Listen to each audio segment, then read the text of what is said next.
dia, Sérgio, novamente. Olá, Obrigada bom por ter dia. aceito o nosso convite. Bem-vindo às nossas Talks.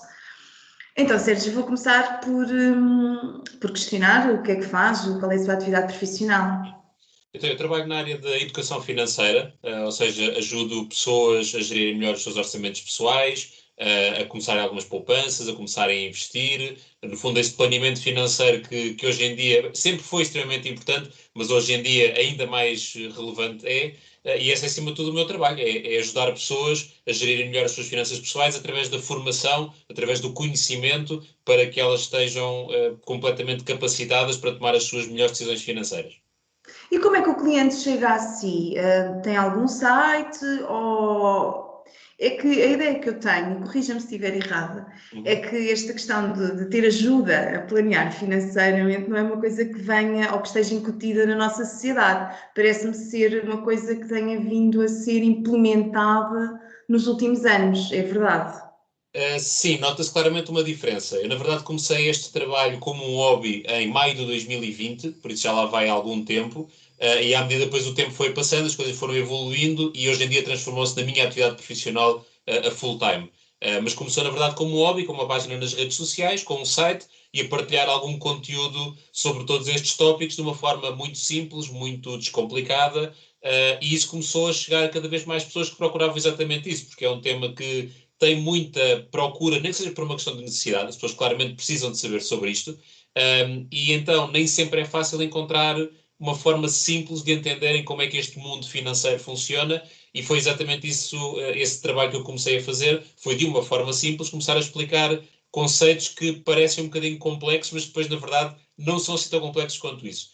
E foi por aí que começou, foi através das redes sociais, através de um site, que hoje em dia se mantém, e que foi obviamente evoluindo e foi crescendo, mas é a partir daí que as pessoas chegam até mim, principalmente através das redes sociais, sem dúvida. Ok.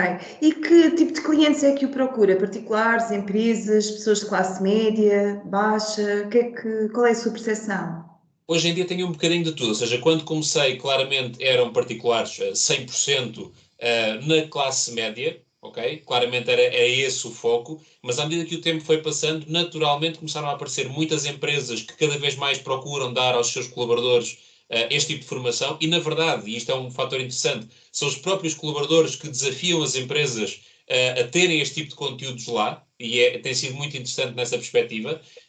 E também em termos, por isso, em termos de empresas, tenho feito muito trabalho, muita formação aos colaboradores e, curiosamente, na parte mais de particulares, tem começado a aparecer cada vez mais pessoas de rendimentos mais baixos que passam aqui alguma dificuldade ou algum desafio financeiro e que ainda assim realmente olham para a importância que este tema tem nas suas vidas e estão disponíveis para aprender e para o melhorar. E por isso o tipo de cliente tem vindo a mudar, ou pelo menos tem vindo a acrescentar ao longo do tempo e hoje em dia acaba por ser um bocadinho de tudo, na verdade.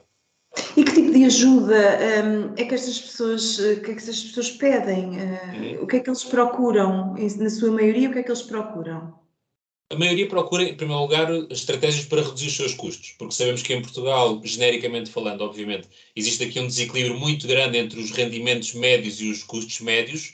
Sabemos que as rendas e as prestações de crédito de habitação estão altíssimas. A Sim. inflação do último ano e meio acabou também por levar muitos custos lá para cima. E numa primeira fase, o que muitas pessoas procuram são técnicas, são formas de reduzir as suas despesas. E aqui normalmente vamos estar sempre a falar das renegociações do crédito de habitação ou dos seguros associados ao crédito de habitação, onde muitas vezes há aqui uma poupança relevante, uma série de dicas e de formas de poupar nos supermercados, as contas de eletricidade, do gás e tudo isso. Por isso há aqui uma série de custos que são cortados ao início, e é aqui o primeiro trabalho que nós fazemos, mas depois, em muitos casos, temos apanhado pessoas que realmente não há muito mais por onde cortar. A verdade é essa, em que chegamos ali a um ponto que não há muito mais. E então trabalhamos numa parte que é aumentar os seus rendimentos. E aqui pode ser através, lá está, de uma formação que tenham que fazer para progredir na sua atividade profissional, pode ser um novo trabalho, um segundo trabalho, a criação do seu próprio negócio, e depois pode ser uma série de coisas que podem vir daí, mas tem havido muitas situações em que realmente chegamos a uma conclusão relativamente rápido, que em termos de redução de custos não há ali grande margem, não há muito mais que possamos fazer, e é nessa fase que começamos a trabalhar na parte do aumento dos rendimentos, que obviamente dá mais trabalho, não é? Uma coisa que Sim. inclui aqui um investimento de tempo ou de dinheiro, ou dos dois eventualmente, da nossa parte, mas que acaba por trazer resultados, porque é uma coisa que eu digo muitas vezes, é que há um limite mínimo aos nossos custos, mas não há um limite máximo aos nossos rendimentos. E por isso, nesta Exato. perspectiva, temos incentivado cada vez mais pessoas a trabalharem no aumento dos seus rendimentos como forma de equilibrar os seus orçamentos pessoais. E em termos de empresas, o que é que as empresas, que tipo de ajuda é que elas pedem? Mais ou menos a mesma, mas, por exemplo, há muito interesse das empresas e não só, vou dizer organizações, porque eu tenho feito muito trabalho, por exemplo, com universidades, através das associações de estudantes, muito trabalho com as universidades, e há um tema muito comum que aparece, que é o IRS, ou os impostos de uma forma geral, mas o IRS mais especificamente. Há um desconhecimento enorme em relação ao IRS, o que é que ele é, como é que ele funciona, onde é que ele é aplicado, o que é que são retenções e o que é que são taxas anuais, o que é que são deduções à coleta, todo o mundo do IRS é muito, muito desconhecido e há muito, muito interesse em perceber. E uma coisa que muitas vezes nós fazemos junto às empresas é esta formação de ajudar as pessoas a lerem o seu próprio recibo de vencimento. Que muitas pessoas não fazem ideia como é que ele funciona. E eu tenho um passado profissional, antes de eu estar a 100% nesta área, eu trabalhei também na área de recursos humanos e por isso tenho o lado de dentro da empresa, que convivi com os Exato. colaboradores e que consigo perceber os seus desafios e as suas questões em relação a isto. E por isso o IRS é um tema muito comum, mas depois também toda esta parte da gestão do orçamento, do dinheiro que as pessoas levam para casa e depois também deste equilíbrio que as pessoas têm que fazer. Felizmente temos assistido, ou pelo menos eu tenho assistido, a cada vez mais empresas mesmo preocupadas genuinamente com o bem-estar financeiro dos seus colaboradores. E então acabam por também apostar neste tipo de iniciativas para poderem ajudar os colaboradores a gerir melhor o seu orçamento. O Sérgio iniciou o seu projeto em pleno Covid.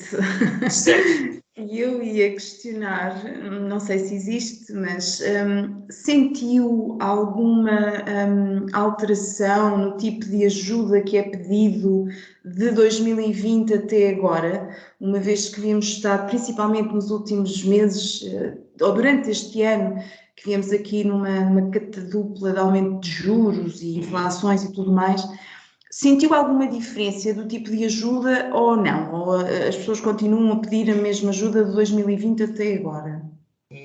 Notei claramente um aumento nos pedidos de ajuda desde setembro, outubro do ano passado, a altura em que começaram a subir as taxas de juros e a inflação também, de certa forma. Aliás, a inflação nessa altura já estaria praticamente nos máximos, mas foi mais ou menos nessa altura que realmente tem uma grande diferença e muito mais pessoas à procura. Porque houve pessoas que, se calhar, só nessa altura é que perceberam que afinal tinham um desafio financeiro que não achavam que tinham antes disso, não é? Exato. Porque tinham o seu ordenado, pagavam as suas contas e no final provavelmente sobrava algum e estava tudo bem e não conseguiam perceber alguma fragilidade que eventualmente teriam nas suas finanças pessoais e esta subida absolutamente abismal das taxas de juros muito, muito rápida acabou por forçar as pessoas a olharem para as suas contas e perceber, afinal, isto não está assim tão folgado como parecia e felizmente Exato. está a haver, ou pelo menos eu sinto que está a haver uma mudança muito grande nas pessoas de realmente procurarem ajuda, seja na parte financeira ou seja na parte legal, por exemplo, será aqui o vosso trabalho ou noutra coisa qualquer. Eu acho que as pessoas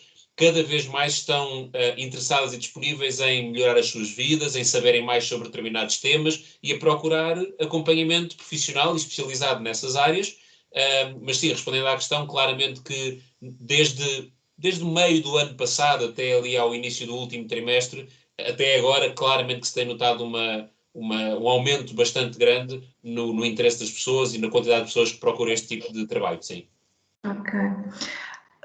Sérgio, em termos de opinião profissional, uma vez que está muito ligado e inteirado desta conjuntura económica e até das dificuldades das pessoas, que leitura é que faz da nossa conjuntura económica? O que é que acha que aí vem? Na sua opinião, acha que vem um período de calmaria, de estagnação, de evolução? Acha que as coisas vão melhorar, piorar? O que é que me diz? Assim, de uma forma geral, eu quero acreditar que o pior já terá passado. Ou pelo menos no pior, naquilo que nós sentimos impacto diretamente na nossa vida financeira. Sim. À partida, os aumentos das taxas Euribor ou da taxa do BCE já não haverá mais. À partida, pelo menos esta indicação. No entanto, as reduções de taxa poderão demorar ainda alguns meses até começarem a acontecer. E quando começarem a acontecer, serão aqui uma diminuição muito mais lenta do que foi o aumento. Isso parece bastante óbvio que é isso que irá acontecer, os discursos do BCE e também do FED nos Estados Unidos são muito, muito prudentes em relação a um retrocesso nas taxas, e por isso parece-me que ainda vamos ter aqui alguns meses destas taxas muito semelhantes ao que estão, mais coisa menos coisa vão se manter por aqui, e eventualmente lá para meio do próximo ano começarmos a assistir a algumas descidas de taxas, mas lá está, de uma forma muito, muito suave. Uma coisa parece certa, é que nunca vamos voltar a ter as taxas negativas de Euribor que tivemos até ao ano passado. E, de certa forma, ainda bem, porque este problema da inflação e das taxas altas criou-se muito porque estivemos vários anos com essas taxas negativas e, na verdade, taxas de juros negativas não é uma coisa que faça sentido logo à partida. Fará sentido num momento pontual como um estímulo à economia, tudo bem, mas durante vários anos, como chegou a acontecer, acabou por se tornar insustentável e, de certa forma, também ajudou a que criasse este problema, com as devidas aspas, que estamos a ter agora. Por isso, em termos de taxas Euribor, é mais ou menos essa a perspectiva, o que, obviamente, se vai refletir nas prestações, essencialmente de crédito de habitação, manterem-se nos níveis que estão atualmente nos próximos meses e depois começar eventualmente a descer. E aqui a sugestão é que as pessoas aproveitem esta oportunidade para renegociar as condições do crédito e eventualmente terão aqui melhores oportunidades em termos de spread, ou passar de uma taxa variável para uma taxa fixa ou mista, que eventualmente lhes garanta aqui alguma estabilidade. Por isso, em termos de taxas, é mais ou menos isso. Em termos de crescimento económico, aí já não vejo que seja propriamente estagnado, eventualmente fala-se muito de uma recessão. Tecnicamente, os grandes países motores da Europa estão em recessão técnica, pelo menos é isso que a definição nos diz, e por isso prevejo que o 2024 seja ou estagnado, ou seja, não haja grande crescimento, ou eventualmente até algum decréscimo da atividade económica, mas não prevejo que seja nada de extraordinário, não prevejo que seja uma crise do subprime de 2008 novamente, nada do género que vai acontecer, mas nunca sabemos, a verdade é essa. Mas neste momento o 2024 é acima de tudo bastante imprevisível, trará alguma estabilidade, mas estabilidade num nível que não é propriamente bom em termos económicos e financeiros, e por isso antevê-se aqui o 2024 ainda com alguns desafios. Ok. Esperemos que pelo menos seja melhor do que o que temos vivido até agora, ainda que seja melhorias pequenitas. Exatamente, sim. Sérgio, eu gostaria de lhe pedir que deixasse aqui algumas dicas, alguns conselhos às pessoas que se vejam mais aflitas e que até que desconhecem que existem atualmente pessoas como o Sérgio que estão capazes e disponíveis para ajudar. Mas assim, em traços gerais, que dicas ou sugestões poderá deixar aqui a uma pessoa que esteja, como se costuma dizer, com a corda ao pescoço? Certo. Acima de tudo, procurem este tipo de ajuda, que não tem necessariamente que ser paga, obviamente, não é? Obviamente que eu e outras pessoas temos um negócio, estas outras pessoas nesta área, temos um negócio para gerir, como é óbvio, temos o nosso dinheiro para ganhar, mas existe uma imensidão de conteúdo completamente gratuito. Eu falo por mim e por outros colegas que partilham a mesma profissão do que eu, nas redes sociais, nos sites, no YouTube, há uma série de conteúdo valiosíssimo, completamente gratuito, que as pessoas podem aprender realmente muito sobre isso. E isso é o ponto mais importante, é realmente as pessoas perceberem que têm que dar atenção a este tópico, porque ele faz parte das nossas vidas.